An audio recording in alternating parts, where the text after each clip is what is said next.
con ustedes estar compartiendo en este espacio y vamos a hablar un poco sobre qué es tanatología, cómo la vamos a visualizar, cómo la vamos a abordar, desde dónde la vamos a abordar, qué significa, qué es, de qué se trata todo esto, de qué se trata toda esta parte de tanatología. Déjenme aquí conectar mi tablet un poquito. Saludo a toda nuestra comunidad que siempre nos sigue, nos comparte, nos lee también y nos recomienda. Muchas gracias por siempre estarnos compartiendo y sobre todo recomendando. Gracias, muchísimas gracias.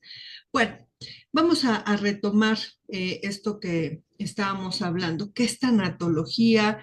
¿Qué significa la tanatología? ¿Quiénes fueron sus principales contribuyentes? ¿Qué aporta actualmente la tanatología a nuestra vida cotidiana y por qué muchas personas están buscando estudiar, especializarse o aprender un poco más sobre tanatología? Quiero compartir primero qué significa tanatología. Seguramente esto es algo muy cercano a ustedes porque lo pueden buscar en cualquier espacio y seguramente va a salir la información, pero yo se los quiero compartir de esta manera. La palabra tanatología es una palabra compuesta de dos vocablos griegos. Uno es thanatos, que significa muerte, y el otro vocablo es logos, pero da la situación que la palabra logos tiene muchos otros más significados, depende del filósofo que menciona el término logos, también depende mucho en qué momento, en qué contexto y en qué espacio se menciona la palabra logos. Pero en este caso, conforme al contexto y teniendo como antecedente o antes este prefijo o este vocablo que es tánatos, que significa muerte, y logos, pues va a significar abordaje, tratado, acercamiento, estudio. Eso es lo que va a significar. Entonces, dándole como un sentido a la palabra, sería el abordaje, el estudio o el comprendimiento de la muerte. Y bueno, así es como se da, ¿no? El espacio para poder especializarnos en lo que es tanatología. Pero déjenme contarles un poquito más sobre esto que les estoy compartiendo, un poquitín más, cómo es que se acuña este significado de tanatología y que actualmente nosotros lo estamos observando como tanatología, ¿no? Pues fíjense que sale un médico ruso por ahí un poquito antes de 1901, pero Elías Michnikov, él fue el que acuñó el término tanatología y fue un investigador que no solamente abordaba los procesos de la muerte, porque él se adentró mucho a ese espacio, le gustaba estudiar los procesos de la muerte, la fauna cadavérica, cuáles son las fases de descomposición de un cuerpo, cómo es que se da, incluso pues él es muy citado en lo que es las investigaciones forenses, porque pues él fue un parteaguas de visualizar y sobre todo de darle mayor peso a la investigación de lo que pasa con un cuerpo, ¿no? Una vez que se presenta la muerte. Que en este caso, bueno, una cosa que también manifiesta la tanatología es pues, la definición de la muerte, cómo nosotros podemos ver la muerte, cuál es nuestro concepto personal de muerte, cómo en nuestra familia afrontamos como familia, como entidad resiliente la muerte, como sociedad, qué interpretación le damos a la muerte, qué lugar le damos a la muerte, cómo nos manifestamos ante estos sucesos y bueno, entre otras muchísimas cosas más que ahí están. Pero Elías propone este término porque no solamente investigó la cuestión de la fauna cadavérica, los procesos de muerte y demás, sino que también a él se le acuñó otro término que es gerontología. Entonces, estos dos espacios de investigación que él tuvo fueron desde una mirada completamente médica y científica. Ya conforme el paso del tiempo, pues la tanatología se fue abordando de diferentes situaciones, pero sobre todo se entendía como el acompañamiento a una persona que pronto está por encontrarse con su muerte. En otras palabras, en una expresión comúnmente usada hace muchísimo tiempo en una persona en un estado moribundo, ¿no? Entonces se le decía tanatólogo a alguien que se quedaba ahí a acompañar y atender a una persona que estaba muy cerca de la muerte. Después, con el paso del tiempo, surge un personaje eh, entrañable para mí, que sobre todo pues ha sido histórico y ha propuesto muchas cosas, porque aparte de que propuso una forma de ver el duelo, de entender el duelo, fue perseguida, fue señalada, fue incluso acosada por las ideas que presentaba y por las investigaciones que había propuesto. Y sí, seguramente ya se les vino a la mente, pero yo se las voy a mencionar. Elizabeth Kubler-Ross. Efectivamente, nuestra queridísima Elizabeth Kubler-Ross. Una mujer excepcional en toda la expresión de la palabra. Y déjenme decirles algo. A muchas personas no les gusta Elizabeth Kubler-Ross por todo lo que ella propuso y por todo lo que ella hizo. Pero considero que las grandes mentes y las grandes personalidades de la historia fueron perseguidos y señalados por pensar diferente, por actuar diferente y por ver un espacio o un aspecto de la vida que otros no se habían volteado a ver, no lo habían contemplado, o tal vez sí, pero no se habían dado la oportunidad ni de verlo, ni de investigarlo, ni de profundizar más en esa circunstancia. Y entonces Elizabeth, desde muy pequeña, que por cierto, dato curioso, ella fue trilliza, desde muy pequeña ella se aventuró a preguntarse cosas, a ser muy osada con sus preguntas. Y en su libro La Rueda de la Vida, ella se autonombra como siempre he sido muy tosuda, ¿no? Lo que se interpreta como muy persistente, como muy necia, como no quito del dedo del renglón. Y entonces Elizabeth, pues ella desde muy pequeña estuvo en este ámbito hospitalario porque fue muy, su salud era como muy quebrantada, ¿no? Por espacios.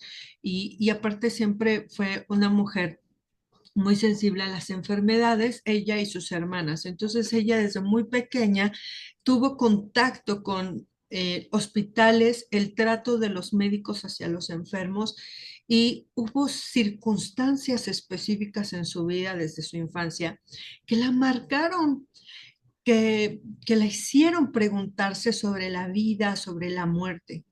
Entonces, desde muy pequeña, ella tenía en mente que un día sería doctora. Y así pasaron los años y demás. Y bueno, ya en otro podcast yo les estaré hablando y ondando un poco más sobre Elizabeth Kubler-Ross. Pero ella vivió circunstancias muy complicadas por querer lograr esta meta, sueño, deseo, vocación, que era ser doctora. Pasan muchos sucesos y demás, y sí, termina convirtiéndose en doctora y se especializa en el área de psiquiatría y después de eso, eso la hizo investigar más, pero llega a un espacio que se conoce como cuidados paliativos.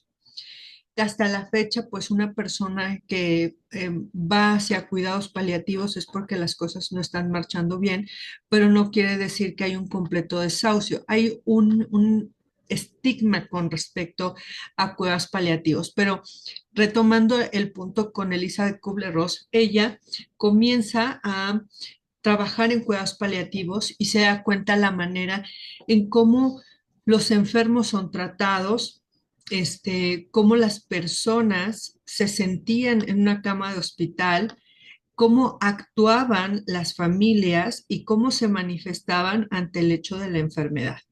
Entonces, para Elizabeth Kubler-Ross, eso fue altamente importante para su carrera y le dio la pauta para seguir investigando.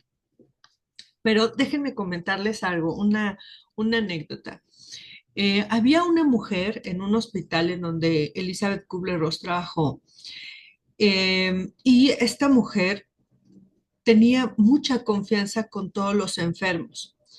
Y entonces Elizabeth, en esta forma tan humana, tan cercana de querer hacer su trabajo, de investigar, de salir de sus dudas y ir más allá de lo que se había establecido, se da cuenta que todos los pacientes tenían muchísimo más acercamiento con esta mujer y que la trataban diferente a Elizabeth y a los doctores, tenían más confianza, más acercamiento. Y entonces Elizabeth comenta que esta mujer, que por cierto se me fue el nombre, lo voy a investigar y se los voy a mandar, este, esta mujer limpiaba los hospitales, los cuartos de los enfermos y se acercaba a las personas que estaban en las camas a preguntarles su nombre, cómo se sentían, a escucharlos, a dedicarles unos momentos para escuchar su soledad, su dolor, sus preocupaciones, sus miedos, su angustia. Y entonces Elizabeth se acerca a esta mujer y le dice, yo quiero aprender a hacer lo que usted hace. Yo quiero tener ese contacto con los pacientes. Yo quiero hablar con ellos, aprender de ellos. Y entonces esta mujer le dice, lo único que hay que hacer es interesarse por el otro de manera auténtica y genuina. Y estamos hablando de una mujer que se dedicaba a la limpieza de las habitaciones en los hospitales y tenía esta visión tan profunda de ser persona, de ser un ser humano. Entonces Elizabeth comienza a adaptar todas esas cosas y todas esas visiones, entre otras muchas cosas más que las menciona, como las personas que entran a un hospital y se les llaman pacientes son seres humanos que me han enseñado muchísimo más a mí que yo a ellos y me han ayudado a comprender y a entender mejor la dimensión de la vida, muchísimo más que lo que yo he aprendido de un libro. Algo así comenta en el libro de la Rueda de la Vida. Y entonces Elizabeth propone uno de los primeros modelos, y aquí es donde viene la parte interesante, que gracias por vernos, escucharnos y estar conmigo. Aquí viene uno de los primeros modelos de abordaje del duelo, que seguramente lo has de conocer porque es muy popular, muy conocido, también es muy criticado, muy señalado, muy apabullado, pero al final del día es conocido y es muy utilizado y citadísimo, muy citado, que son las fases del duelo. Como todos los inicios, tiene pues sus altas, sus bajas, sus pros, sus contras, y Elizabeth, tratando de dar una propuesta, ella comienza con etapas del duelo, ¿sale? Y esa fue su primer propuesta, que se componían de 5 etapas.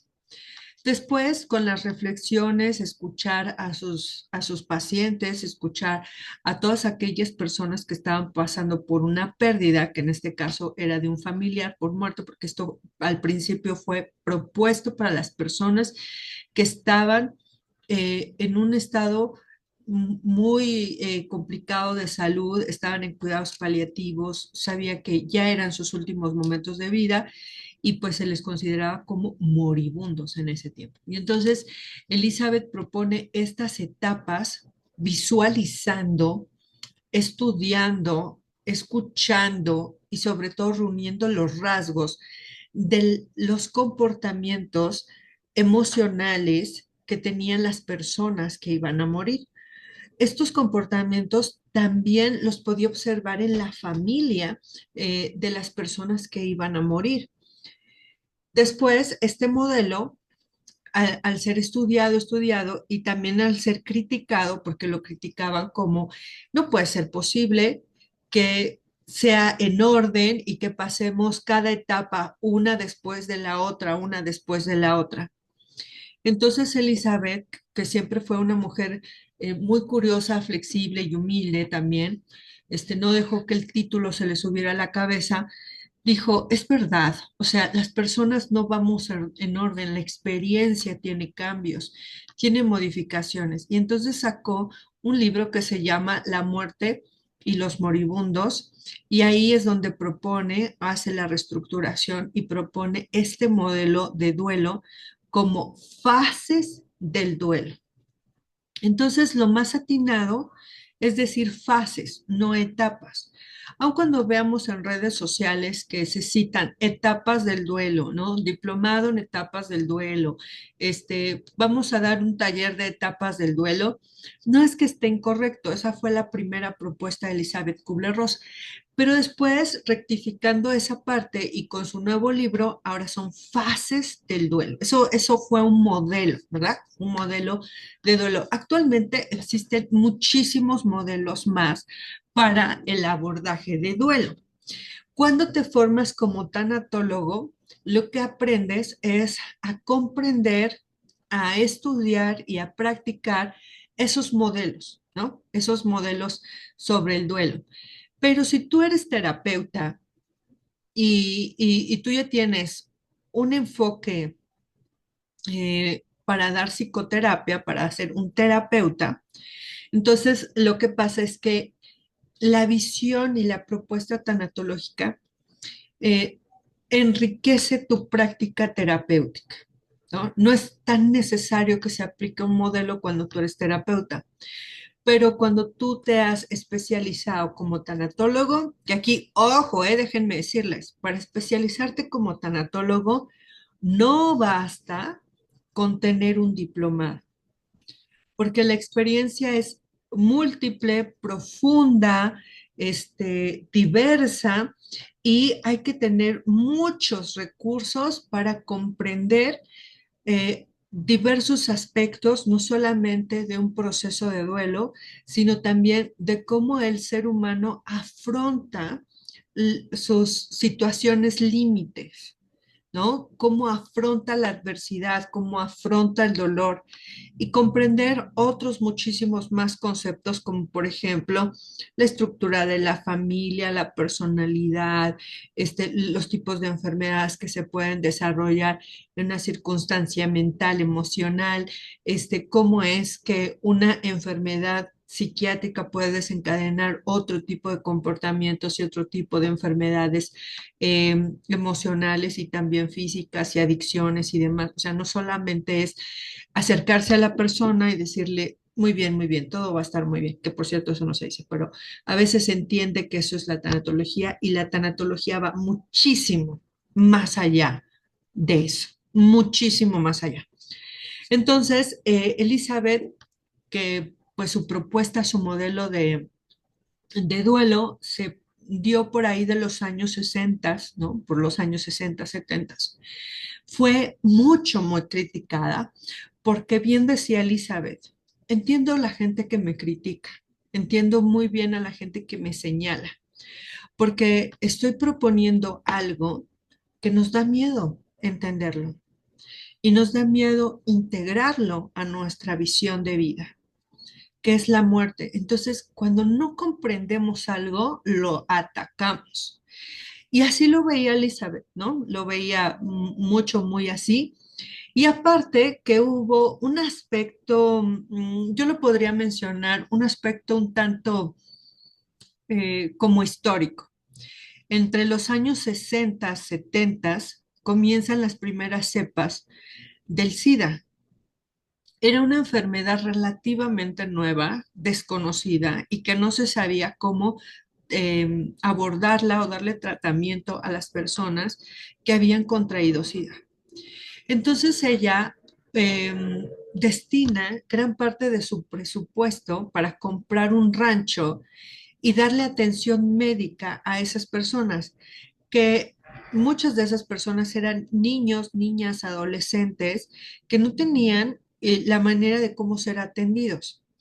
Entonces, la tanatología de alguna manera se vincula tanatología con una enfermedad de transmisión y transmisión sexual, ¿no? Entonces, nuestro mundo no estaba preparado para una Elizabeth Kubler-Ross en ese tiempo.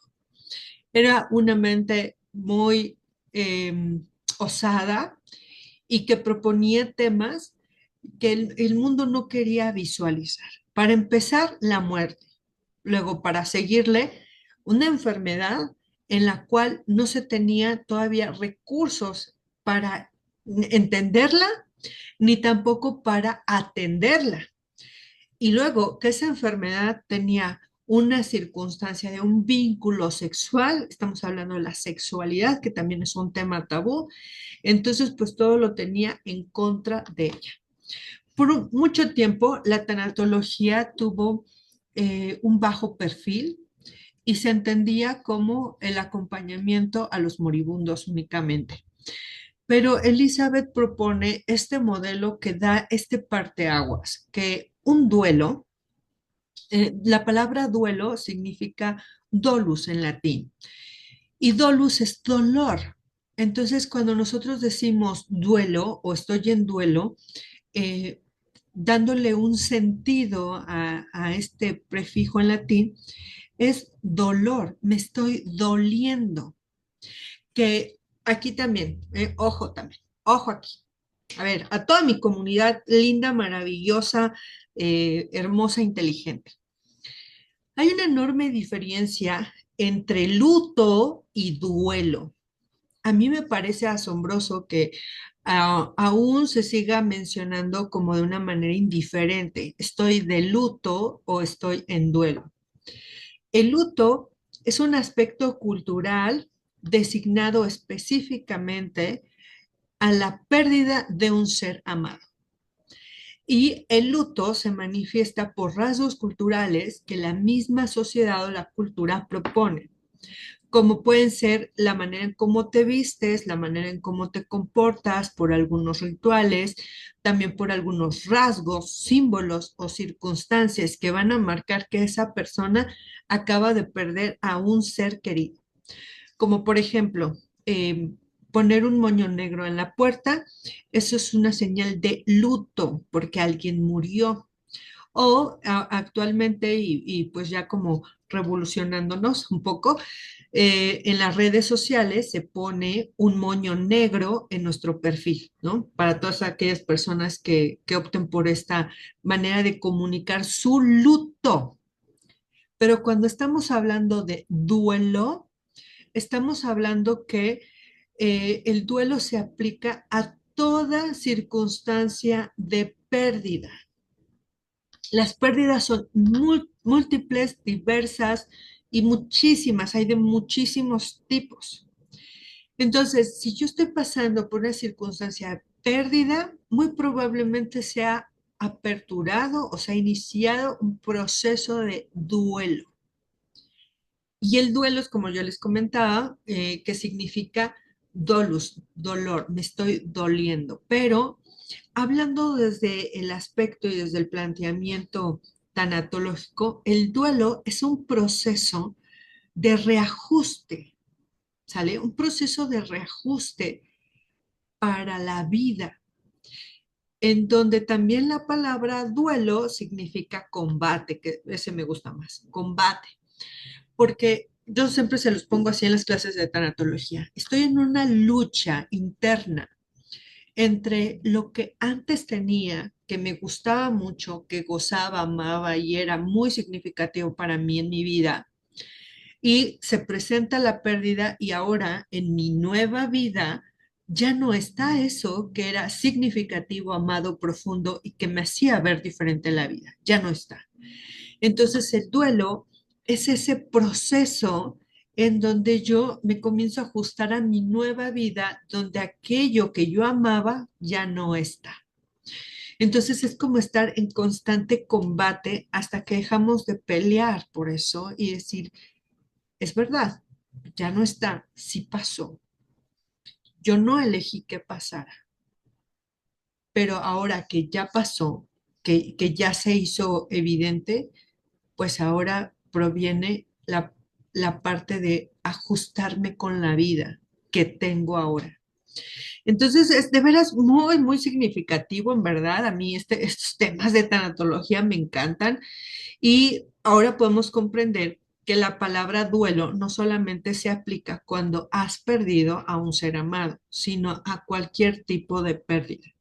Que por mencionarte algunas, el podcast anterior hablaba yo un poco sobre eso, es que te despiden de tu trabajo, saber que tu pareja te es infiel, una ruptura en una relación de pareja, un divorcio, tener relaciones conflictivas con un miembro de la familia que hasta se dejan de hablar, perder una cantidad de dinero importante, ser defraudado, extorsionado, perder la seguridad, entre otras mil cosas más. Son pérdidas, ¿no? Y por cada pérdida se apertura este proceso de duelo, por así decirlo. Entonces, amigos, eso es una enorme diferencia entre luto y duelo. Pónganlo muy atento. Pero si tú quieres aprender más sobre esto, hacerlo tuyo, dimensionarlo más, vamos a abrir diplomado en tanatología presencial en la bella ciudad de Pachuca, ahí en la Universidad Humanista Hidalgo, presencial los días sábado. Así que si tú quieres ser parte de esta generación, llámanos, mándanos mensaje, coméntanos y sobre todo búscanos para que te demos información. Te voy a pasar el número por si te interesa ser parte de la siguiente generación que se abre este fin de semana, que sería que 4 de abril, me parece, sábado 4 de abril. 4 o 5, ahí coméntenme, creo que 5 de abril. Es 22 28 09 86 10, 22 28 09 86 10, el número de la universidad donde te pueden dar más información.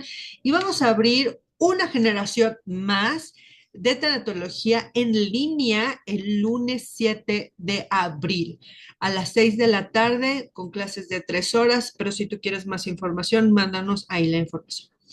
Retomando nuestro tema, entonces, es una lucha constante interna en lo que dura el duelo. Entre más nos neguemos a aceptar que sí pasó, que sí nos pasó, más prolongado se hará el duelo. No hay duelos más fuertes que otros o más importantes que otros. Si a ti te dolió, basta con eso. Que a ti te haya generado una serie de cambios internos, que haya sido difícil para ti, basta con eso para que ya sea importante. Le mandamos saludos a Betty Robles, Gina Aguilar, Yesenia Juárez, Lenny Escamilla, dice, ya me motivó a leer nuevamente el libro. Claro que sí, no se lo pierdan, vuélvanlo a leer. Maricruz Hernández, les mandamos un beso, un abrazo y busquen este episodio en mi canal de YouTube. Me pueden encontrar como Viridiana Lechuga y ahí van a encontrar los demás episodios. Pero yo les sigo comentando. Ahora bien, ¿por qué es importante hablar de tanatología y estudiar tanatología? Yo les voy a compartir algunos elementos que el tiempo ya se me ha ido súper rápido, o sea, esto se me va súper rápido. A ver, déjenme comentar. La tanatología actual propone e influye ante una visión un poco muchísimo, por así decirlo, más cercana, perdón por la palabrería mía malatinada, para fomentar espacios en donde se pueda hablar y dialogar sobre la muerte. Y acá yo te hago un paréntesis. La muerte no es una enemiga, la muerte no es un personaje malévolo que te quiera arrebatar lo que amas o lo que disfrutas de la vida. La muerte es la antítesis de la vida y en el momento en el que naces, naces con tu propia muerte. Entonces, la muerte es parte de tu existencia. Entre menos hablemos de la muerte, muchísimo más miedo nos va a dar, porque aun cuando no la vamos a conocer, porque conocerla es ya morir, aun cuando no la vamos a conocer, sabemos que todos vamos a morir. Todos vamos a morir. Y no me quiero poner fatalista, pero eso es una realidad, que todos nos vamos a morir. Y la muerte es parte de nuestra existencia. Negar la muerte es como negar que estamos vivos, que estamos hechos de otro material que no se muere y sí estamos vivos. Yo comento mucho esto en los diplomados, claro que de una manera distinta, pero en esta ocasión, por fines de tiempo, se los voy a comentar así. Parece tonta la expresión, pero es una realidad. Todo lo vivo muere. Todo lo vivo muere.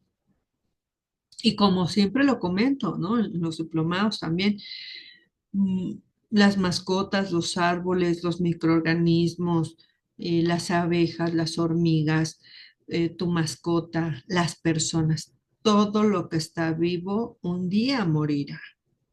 ¿Por qué? Porque es parte de su existencia.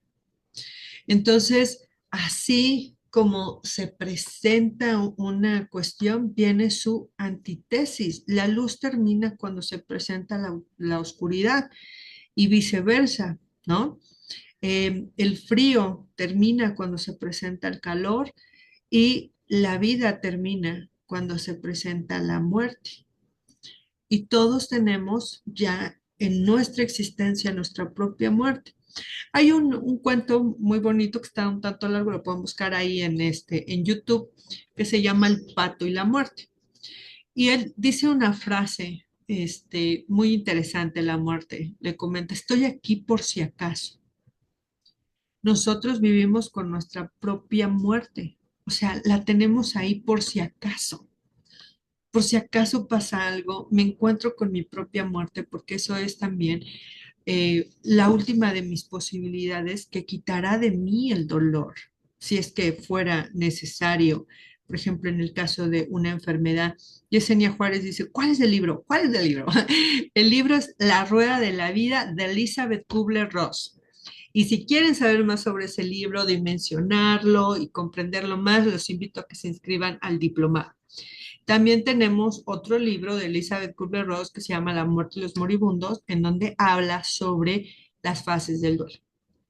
Bueno, entonces esto es una parte en donde nosotros podemos observar, podemos visualizar otra propuesta de la tanatología. Y acá les comento un aspecto importante que hay que tomar en cuenta. La tanatología es una disciplina para la vida. Y hay que tomarla como tal, como una disciplina. Hay que estarla practicando, hay que estar leyendo, hay que estarnos capacitando, hay que comprenderla, hay que ejercitarla para que se haga parte de nuestra vida y sea una disciplina, así como el yoga, así como hay algunas corrientes filosóficas, así como cuando uno practica algún deporte, es una disciplina, hay que dedicarle tiempo y espacio para comprenderla. Y la tanatología no es un enfoque terapéutico. La tanatología, por ser una disciplina, aporta muchos beneficios que no siempre logran ser comprendidos, porque las personas piensan que al estudiar tanatología te conviertes en terapeuta y no. Al estudiar tanatología hay varios beneficios. Uno, te propone una nueva visión ante la vida y ante la muerte, porque hablar de la muerte necesariamente te va a llevar a reflexionar sobre la vida y vivir esos procesos es un reaprendizaje, porque a veces difiere mucho de lo que hemos aprendido culturalmente o en nuestras familias. Cuando estudiamos tanatología, nos damos cuenta que lo que habíamos aprendido nos generaba más miedo que la comodidad del hecho de estar vivos, ¿no? Esa es una primera propuesta. Otra es que propone una psicoeducación para afrontar las pérdidas. Es decir, nos aporta de recursos y de una nueva postura para afrontar las pérdidas. Como por ejemplo, tenemos mucho esta idea de que solamente haciendo lo bueno te irá bien en la vida. Y la tanatología te propone otra postura completamente diferente. Si tú quieres hacer lo bueno, es porque tú quieres ser una persona buena, no por el intercambio de beneficios. Es decir, Si yo hago lo bueno, estoy esperando enfáticamente y sin error que me vaya bien en la vida porque yo soy una persona buena. Pues la tanatología nos dice, este, igual, o sea, puedes hacer las cosas muy bien, pero el tener esta interacción con la vida es multifactorial y nadie te puede garantizar que si tú haces lo bueno, estricta y inequívocamente te va a ir bien en la vida. O sea, hay muchos factores que pueden alterar el resultado y no por eso vas a dejar de ser una buena persona, ¿verdad? Entonces, nos da la oportunidad de ver desde otra postura las experiencias de pérdida y de muerte, ¿no? Y por último, darle apertura a las personas para obtener recursos para su propia vida, en donde puedan difuminar aquellas ideas que les generan miedo, temor, vergüenza ante lo que están procesando al momento de tener una pérdida. Estas ideas a veces eh, inflexibles, como no voy a llorar, tengo que ser fuerte, lo tengo que hacer por las personas, es que si sigo llorando no voy a dejar descansar a quien ya partió, todo fue mi culpa, algo hice mal, todo ese tipo de ideas, la tanatología nos aporta a verlas desde otra postura que dependiendo de los autores, por ejemplo, un autor que me gusta mucho es Mario Guerra, que bueno, él aparte de ser terapeuta ha contribuido con algunos libros que sirven para una visión tanatológica y dice que una pérdida, la mejor postura para poderla sanar es desde la responsabilidad, ¿no?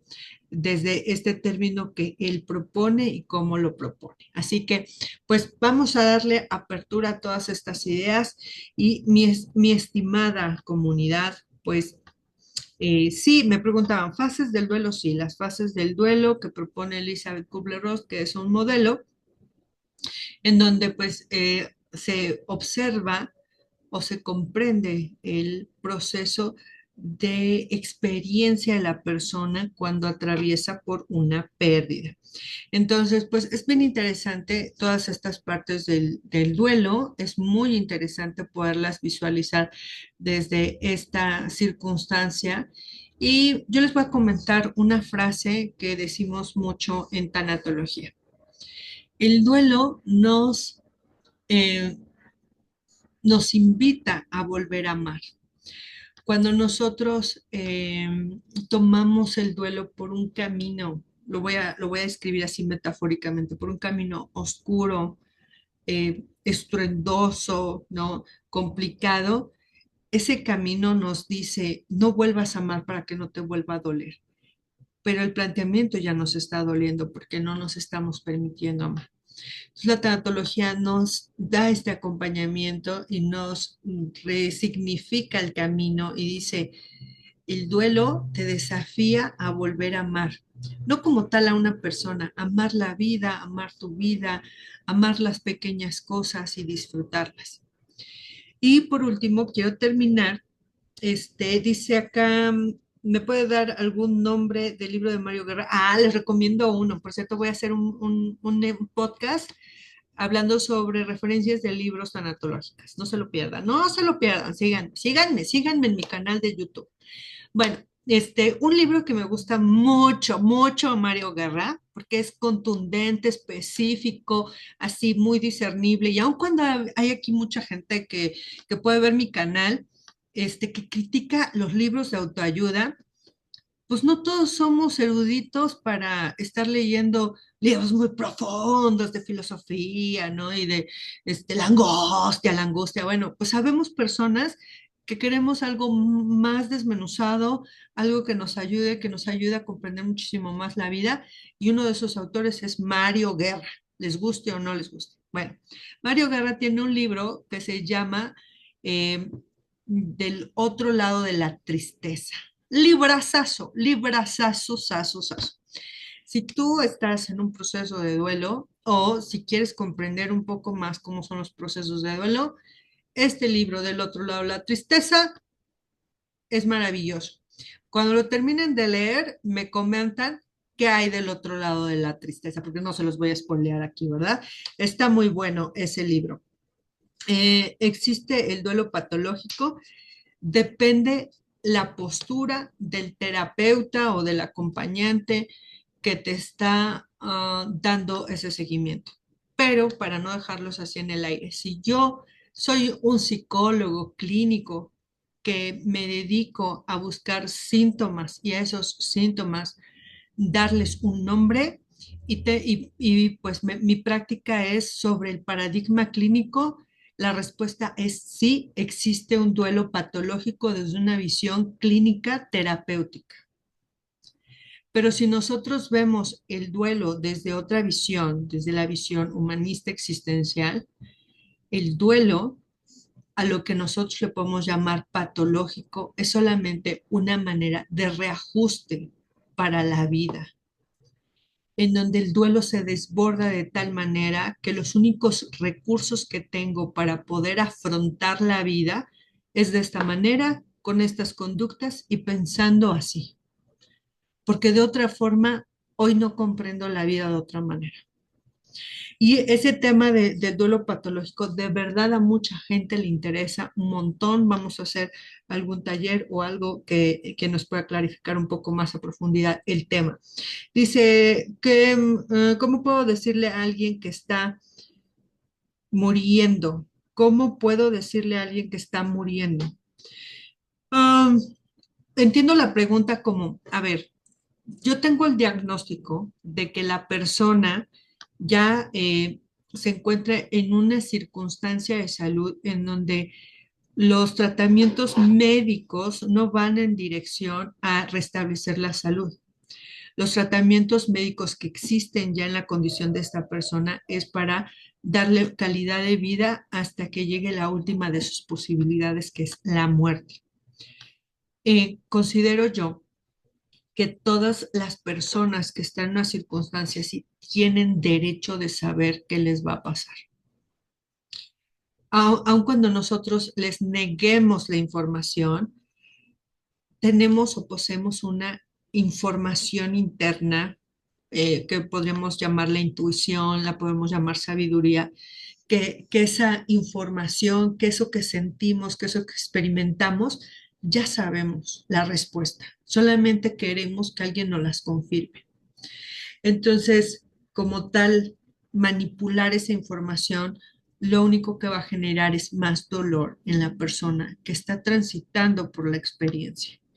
Aparte, esa persona, si es la circunstancia, si es su condición de salud, y todavía su capacidad mental y emocional le da para comprender muchas cosas, tiene el derecho de tomar decisiones ante su vida, derecho de tomar decisiones de las cosas que van a estar ahí después de que la persona se marche de esta tierra, después de que trascienda. Y ese también es un tema muy interesante. Pues amigos, amigas, la super invitation a que nos sigan en nuestras redes sociales. Fíjense que vamos a tener una sesión informativa ya como tal a las personas interesadas para ingresar a uno de los diplomados que ofertamos aquí en la Universidad Humanista Hidalgo, en este caso de tanatología. Vamos a tener esta semana, déjenme checar aquí las fechas, pero lo vamos a anunciar en nuestras redes sociales.